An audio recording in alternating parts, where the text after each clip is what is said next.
Abraham moved on from there into the region of the Negev and lived between Kadesh and Shur. For a while he stayed in Gerar, and there Abraham said of his wife Sarah, "She is my sister."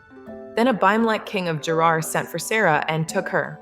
But God came to Abimelech in a dream one night and said to him, "You are as good as dead because of the woman you have taken. She is a married woman." Now Abimelech had not gone near her, so he said, "Lord, will you destroy an innocent nation? Did he not say to me, 'She is my sister,' and didn't she also say, 'He is my brother'? I have done this with a clear conscience and clean hands." Then God said to him in the dream, "Yes, I know you did this with a clear conscience, and so I have kept you from sinning against me. That is why I did not let you touch her.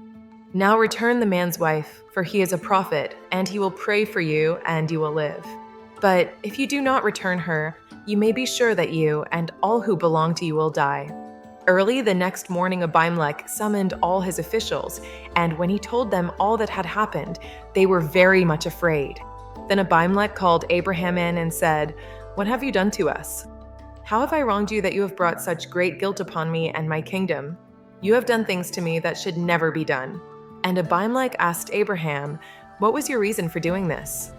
Abraham replied, "I said to myself, 'There is surely no fear of God in this place, and they will kill me because of my wife. Besides, she really is my sister, the daughter of my father though not of my mother, and she became my wife.' And when God had me wander from my father's household, I said to her, 'This is how you can show your love to me. Everywhere we go, say of me, he is my brother.' Then Abimelech brought sheep and cattle and male and female slaves and gave them to Abraham, and he returned Sarah his wife to him. And Abimelech said, 'My land is before you. Live wherever you like.'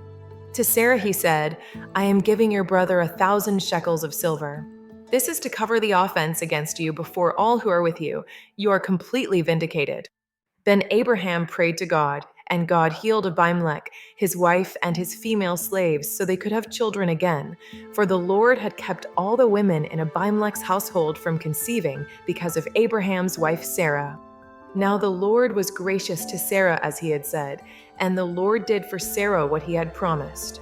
Sarah became pregnant and bore a son to Abraham in his old age, at the very time God had promised him.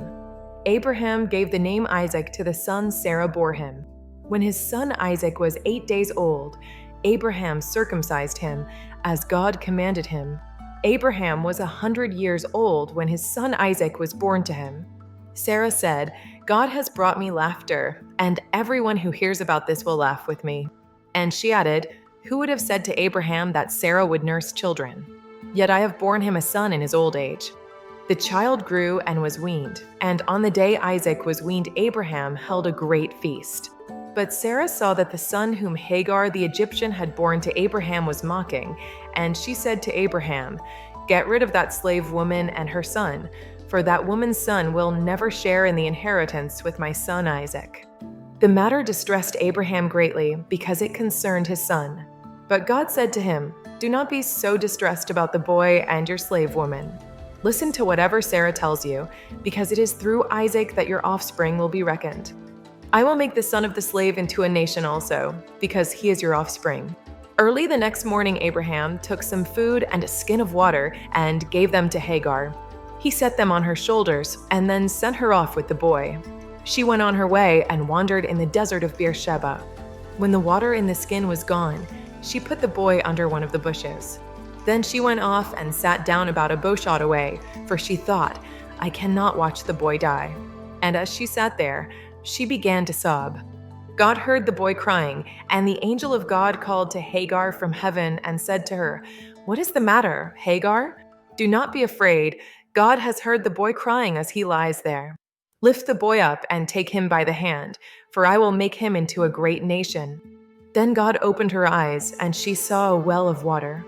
So she went and filled the skin with water and gave the boy a drink. God was with the boy as he grew up. He lived in the desert and became an archer. While he was living in the desert of Paran, his mother got a wife for him from Egypt.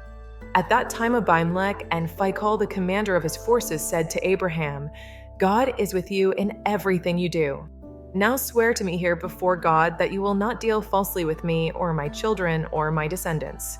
Show to me and the country where you now live as a foreigner the same kindness I have shown to you." Abraham said, "I swear it."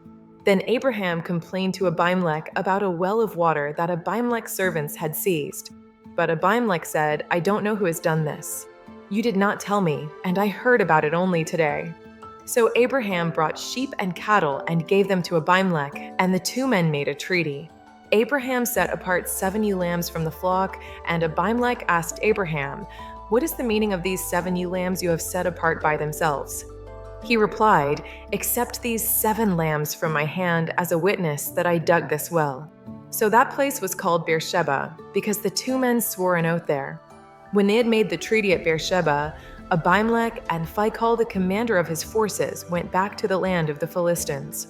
Abraham planted a tamarisk tree in Beersheba, and there he called on the name of the Lord, the eternal God. Abraham stayed in the land of the Philistines for a long time. God keeps his promises for a long time today. Read Psalm 6 today. Let's keep going. Lord, do not rebuke me in your anger or discipline me in your wrath. Have mercy on me, Lord, for I am faint. Heal me, Lord, for my bones are in agony. My soul is in deep anguish. How long, Lord, how long? Turn, Lord, and deliver me. Save me because of your unfailing love. Among the dead no one proclaims your name. Who praises you from the grave? I am worn out from my groaning. All night long I flood my bed with weeping and drench my couch with tears. My eyes grow weak with sorrow. They fail because of all my foes. Away from me, all you evildoers, for the Lord has heard my weeping. The Lord has heard my cry for mercy. The Lord accepts my prayer. All my enemies will be overwhelmed with shame and anguish. They will turn back and suddenly be put to shame.